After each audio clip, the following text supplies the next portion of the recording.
Last night when I got home from work, I did give all of these animals their vaccinations. I gave them all their vaccinations by myself. I'm not going to get too close to my cattle because they are, this is the first time in a long time that I've seen them out on the grass just lounging. And I did check all of them. They're all alive. They are all alive. I got a few animals. I got about 6-7 animals here standing by the pond right next to me. But a majority of the animals are out there just lounging around. So I'm not going to get too close. I'm just going to let them lounge. But yesterday I gave them all their vaccinations. I gave them a dose of a Bovishield Gold one-shot modified live. And so it's for BRD, BVD, and Pasteurella, Manhamia hemolytica, I think is what they call it. And I gave them a dose of Covaxin 8 as well. So it was blackleg and tetanus. So yesterday they got all their vaccinations. As of this morning, all the cattle are still alive. Number 38 is number 38 and number 33 are my two weakest calves.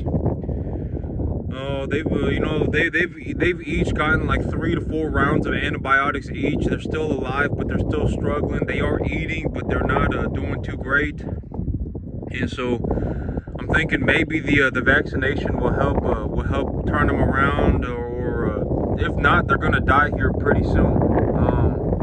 Number 33 is actually standing directly to my right at the pond with her head down low.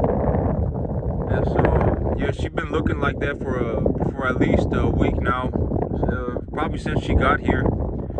And she's just been looking like that. I've given her 3 to 4 rounds of antibiotics. And so yesterday I did give them their vaccinations. And one of my animal with the real bad pink eye had an abscess on her neck filled with fluid. I think that the fluorophenical injection that I gave her for the pink eye, it cleared her pink eye up, but it gave her an abscess, and so I drained that abscess yesterday too. But yesterday I got them all vaccinated, and here in about a week everybody should be okay. And I think they're all just lounging around because they're a little bit tired of the vaccinations. I know that they cause like a day or two after the vaccinations, the animals are going to be a bit just under the weather for a little bit, just a little bit. And so they're all lounging around, and that's good. It's good that they're sleeping on the grass. I want them out here, walking around on this grass. And I want them on this grass, I want these cattle to feel comfortable on this grass because, they just keep sitting up out front. And if they're sitting in, and they'll sit out front and they'll wait for grain. And, but you can see them all a little bit closer. I don't have any dead animals out here. They're all just sleeping, and the grass looks real good. This is about the worst the grass looks. It gets better in the back. And so they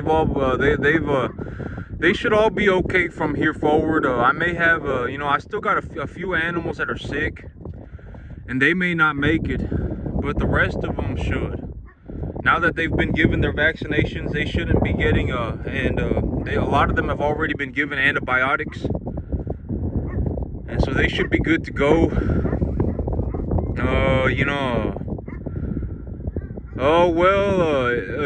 I'll probably have somewhere around 14-15 animals left over. Because I got 10 bigger animals that need to go to the cell barn. And so my big plan for my farm is to keep 40 animals on this field at all times. And so I'm not going to push it any higher. At 40, you can see the grass. The grass looks very good. I have 26 animals on here right now, 25 animals, something like that, 25, 26. And out of those 25, 26, 10 of them are over 500 pounds, and out of those 10, 8 of them are over 600-700 pounds. And so I have several very large animals on my field. Not very large, but I mean 800-900 pounds is a pretty good sized animal.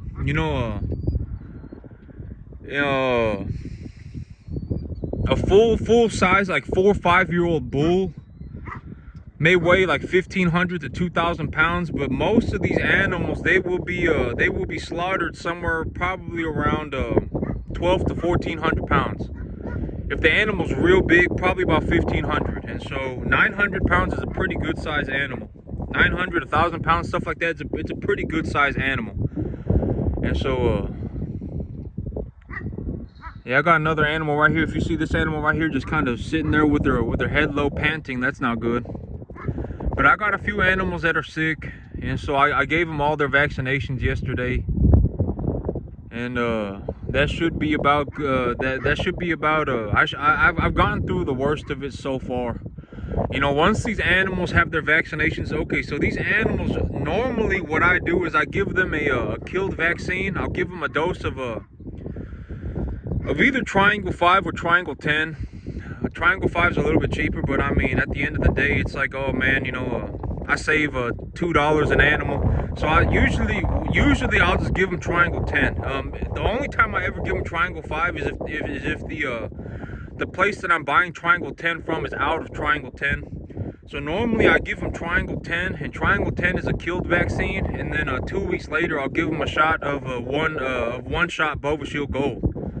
And one shot Bovishield Gold is a modified live vaccination. So that's usually how I do it.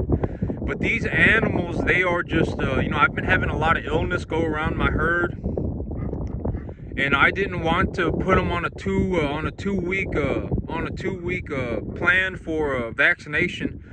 And I wanted the vaccination to kick in as rapidly as possible, and so I gave them all the one-shot modified live, because the one-shot modified live, the modified live vaccinations, it tends to kick in faster, and you don't have to give them 2 doses of it. You can give them 1 dose, and they will develop immunity. But it's real good to give them the double dose, because if the animals get the double dose, they are like good to go. And so I figured I would give them the modified live, and if I feel like there was illness still going around my herd at that point, I could give them the killed vaccine the second time around. But I really wanted their immune systems to really kick in. I wanted these animals to really get a strong immune response on the first dose of vaccinations. And so I gave them I just went ahead and gave them the one-shot Bovishield Gold modified live. And here for 2 or 3 days, these animals will probably just be a little bit tired, and after that they should perk right up. And when they perk up, they should feel a lot healthier. They should look a lot healthier too. The vaccination will do a lot in terms of keeping them healthy and not getting sick and stuff like that. And I need them healthy, and I need them eating this grass. I probably need to put about another well, this grass, I mean, it's starting to lose its color just a little bit. I mean, it does need a little bit of fertilizer. When I look at the grass, I'll show y'all what I mean. But especially where the cattle have been grazing, you can tell that the cattle have grazed this spot, right? Because if you look at the grass, I mean, you can obviously tell that it's been ripped. I mean, the grass has essentially all been ripped in half because the cattle have been chewing it. And if I look at the grass that has been eaten up, you can really tell that it's starting to lose its color. It needs to because fertilizer, the thing about the fertilizer is that the grass, like if I put let's say I went ahead and I put fertilizer on this field, right? So there's fertilizer sitting on the soil. Well, through different interactions, like the fertilizer, the water will push it into the soil. The soil will move as it's filled with water, and the fertilizer will sink into the soil. All sorts of stuff. But a long story short, the fertilizer will go into the soil, and when the fertilizer goes into the soil, it will come in contact with the roots of the plant. It will come into contact with the roots of the plant. Either physically, the fertilizer molecule will physically come in contact with the plant root, or the water will create a solute. The water will dissolve the fertilizer, and as the water with the fertilizer dissolved in it moves through the soil, the plant root, it will come in contact with the plant root, or the plant root will physically grow out into the soil, and as it grows out into the soil, it will then come in contact with the fertilizer molecule. But the fertilizer molecule, for whatever reason, when it comes into contact with the plant root, there are tiny little microscopic pores on the plant root, and the roots of the plant will physically absorb the molecule out of the soil. Will physically pull the fertilizer molecule out of the soil. And at that point, it will go into the plant. The plant will metabolize it, and when the plant metabolizes it, it will grow. And so the fertilizer that I put on the field, I always say fertilizer does not just go straight into the field and obliterate the environment. That's not what fertilizer does. A lot of people, they think that fertilizer is like it's like the most evil thing. Herbicide and fertilizer and stuff like that is like the most evil thing that humanity has ever made, and it's this horrible thing. But in reality, like if this whole field, right, I only had to herbicide it one time. I herbicided it once, and and then I lightly plow it. When I need to replant the grass, I don't go through I don't go through and spray this field with herbicide like 4 or 5 times a year. I don't plow my field 4 or 5 times a year. I've herbicided my field one time over like a year and then some. It's maybe been like in about a year. I've herbicided my field one time, and I've lightly plowed it one time. And so it's not really the end of the world. I mean, I know that it's not exactly ideal, but here's the thing: is like it's very naive, right, to think that the world is like this super like a Princess Peach's castle, and everybody's just gonna be on Rainbow Road, and everything gonna be happy, and but a lot of the times, I think that particularly men are more willing to understand this, but sometimes the job detail isn't very pretty. Like being a garbage man, right? You're not going to be living in Princess Peach's castle, and you're not going to be walking down Rainbow Road. I mean, being being in the army, right? Not exactly a trip down Rainbow Road. I mean, sometimes the job details are not very pretty, and it's the same thing with farming.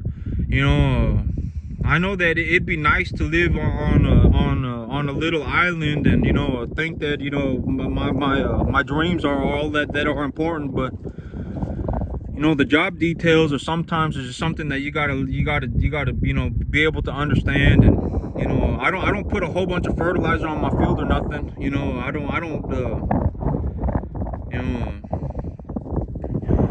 yeah, I mean, it's not exactly yeah,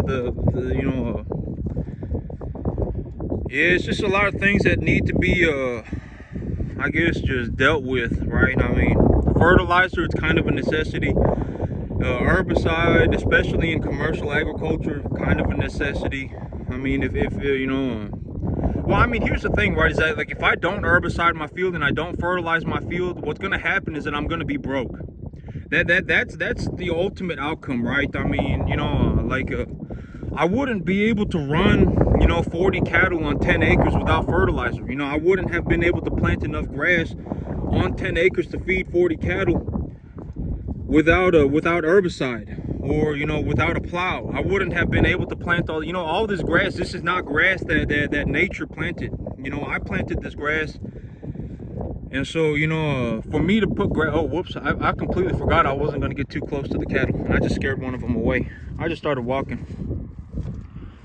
But, like this grass right here, I planted this grass. Mother Nature does not plant grass like this. And, if I want to be able to, run my business, and I want to be able to, grow enough grass to feed my cattle, and I want to be able to run a profitable business and all that stuff, I'm gonna have to some degree. I'm not saying that it's a good idea to go and spray herbicide on a field 4 or 5 times a year, and I'm not saying that it's a good idea to plow a field 4 or 5 times a year. But if I plow a field once very lightly a year, and if I spray herbicide on a field like once every 5 years or something like that, it's not the end of the world. It's really not. I mean, and the thing about herbicide is that, like I could completely cover this field in herbicide for about $10 an acre. You know, I could have a field of brush, and I could spray $100 worth of herbicide on 10 acres, and it will completely kill all the plants on it, 100%. And it will give me just a patch of dirt that I could go and you know, drill grain on, right? And the thing about fertilizer is that, like, if I go to the fertilizer plant and I say, okay, so my soil right now looks like it needs about, okay, so if I were going to take a rough estimate guess on my soil right now, I would say I need a fertilizer blend. I don't need to put an individual fertilizer on my soil. My plants just look like they need a little bit of all-around nutrition. So I would say I would get about 25 pounds of nitrogen per acre. And I would do about 5 to 10 pounds of phosphorus, about 15 pounds of potassium, and about 5 pounds of sulfur. And so I would do about 25, 5 to 10, 25 nitrogen, 5 to 10 phosphorus, 15 potassium, and 7 sulfur. And so let's say I go to the fertilizer plant right now, right, and they have this exact fertilizer. They almost always have something like this. I mean, it may be a 25.5, or, you know, but even a 25.5 would be fine. But, you know, if I went into the fertilizer plant right now and I bought a fertilizer that was 25 parts nitrogen, 5 parts or 10 parts phosphorus, 5 to 10 parts phosphorus, 15 parts potassium, and 7 pounds sulfur, it's about maybe I could do about 10 pounds of sulfur, 7 to 10 pounds of sulfur, something like that. If I went in and I bought this fertilizer and I bought 1 tonnage of it, you know, I only need 1,000 pounds to cover my field in fertilizer. You know, 10 acres, if the fertilizer is 25 pounds, 25 parts nitrogen, 5 to 10 parts phosphorus, 15 parts potassium, and 5 to 10 parts sulfur per 100 pounds, and that's how much fertilizer I need to put on my entire field. I need to put 100 pounds an acre on my field. For 10 acres, I only need 1,000 pounds. And 2,000 pounds of fertilizer on average costs about $650 right now. And so if I put $325 worth of fertilizer on my field, I can grow enough grass to feed like these small cattle. I can feed like 120 of them for $325. And so that's what I mean by for me to operate a profitable farm business, I need to be able to utilize fertilizer correctly. Number one is that I need to know what I'm doing with the fertilizer, and I need to apply it correctly. Because the thing about applying it incorrectly, in a good situation, when the fertilizer is applied incorrectly, the plants just will not grow properly. That's a good situation. If I apply fertilizer incorrectly, the crops just will not grow. But in a bad situation, the environment will be damaged. And if the environment is damaged, if your soil is damaged, it turns into a big headache. I mean, it turns into a big headache. I mean, you won't really be able to do anything on it for a good few years, and it turns into a big headache. And so and also not just the soil, it could damage your water too. And if the animals go and drink the water that has the fertilizer in it, it could cause a lot of problems too. And especially if you're near a big body of water. If you're near a big body of water and you get something like a phosphorus fertilizer, too much of it in the water, I mean, it's real bad. I mean, it will really mess up the aquatic life and stuff like that. I'm pretty sure even nitrates will. But fertilizer, you know, long story short, you know, you got to apply it correctly. And when it's applied correctly, it doesn't really damage anything. If anything, it improves the environment. I mean, fertilizer, it does have the capacity to improve the environment, improve soil conditions to grow plants on. And and as a business, I need to utilize fertilizer, because if I don't utilize fertilizer, right, like, let's say it costs me $325 to grow enough grass to feed 120 cattle, right, or 60 to 120 cattle depending on their size. Let's say it costs me $325 to feed these cattle. If I don't utilize the $325 to grow grass, and I need to bring animals feed, I need to constantly feed them, it's going to cost me thousands of dollars. I mean, my expenses will legitimately tenfold. It will cost me so much more money, because if I want to go and I want to buy hay, the hay may not be good quality, so I may need to mix the hay with a protein supplement like a dried distiller's grain. And now I'm sitting on a feed that is You know, like if I were to purchase the feed, you know, a comparable feed to my grass, I would need to spend like $240 a ton. You know, and for my grass, me growing grass, it probably cost me, it cost me like 10% of that, probably like $25 a ton. If I were to grow the grass myself, it cost me $25 a ton or something like that. I don't know the exact numbers, but it's a lot less. I mean, it cost me a lot less to purchase to grow grass myself, because, you know, like if I grow grass, let's say I grow this grass, right, and I need to put fertilizer on it 4 times. Let's say and each time I need to put a half a ton on it, or let's say 5 times, right? And each time I need to put half a ton on it. Okay, well, I just spent $1,625, right? $1,625, and then I spent $350 for. I spent about $2,000, and if I rolled up the hay, I'd probably get 40 bales out of it, 30-40 bales. And so, you know, I could grow like 30 to 40 bales of hay for $2,000. And so I don't know exactly what the numbers come out to be like that.